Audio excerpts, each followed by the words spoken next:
Kevin De ব্রুয়নেকে আমরা আমাদের জেনারেশনের সবথেকে বেস্ট ক্রিয়েটিভ মিডফিল্ডার হিসেবে গণ্য করি এবং কেন তা আজকে প্রমাণ করবো চলেন। এই দেখেন এখানে কেভিন ডি ব্রুয়নে রয়েছে, এখন তার তার পাসিং অপশন কয়টা দেখেন, এখানে হালান্ড রয়েছে, এখানে আবার বার্নার্ডো সিলভাকে দিতে পারে একটা লং রেঞ্জের পাস, আবার ধরেন এখান দিয়ে আপনার রদ্রি রয়েছে, রদ্রিকে এখান দিয়ে পাস দিতে পারে, আবার ধরেন এখান দিয়ে রয়েছে আবার আপনার ফিল ফুডেনকে পাস দিতে পারে। বাট সো কেভিন ডি ব্রুয়নে কি করে দেখেন, এখানে একটা ফেক পাস দেখাবে হালান্ডকে, কেভিন ডি ব্রুয়নে দেখেন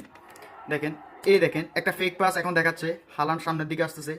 সব ডিফেন্ডার মনে করতেছে এখন হালান্ডকে আপনার কেভিন ডি ব্রুয়নে বলটা দিবে। বাট এখান দিয়ে দেখেন আপনার বার্নার্ডো সিলভা কি করবে, বার্নার্ডো সিলভা একটা ক্রস রান দিচ্ছে, এই ডিফেন্ডারটা বার্নার্ডোকে মার্ক করতেছিল বাট আনফরচুনেটলি ও হালান্ডকে মার্ক করে ফেলে ভুলবশত। এবং কেভিন ডি ব্রুয়নের কি পাসিং অ্যাবিলিটি দেখেন, জাস্ট ওয়াচ গেছে, এই দেখেন হোয়াট এ পাস, কি একটা দারুণ লাইন ব্রেকিং, ফুল ডিফেন্সিভ লাইন ব্রেকিং একটা পাস দেয় এবং কি দারুণ একটা রান দেয় আপনার বার্নার্ডো সিলভা এবং অসাধারণ একটা গোল স্কোর করে easy. And that's why we consider Kevin De Bruyne is the greatest midfielder of our generation. It is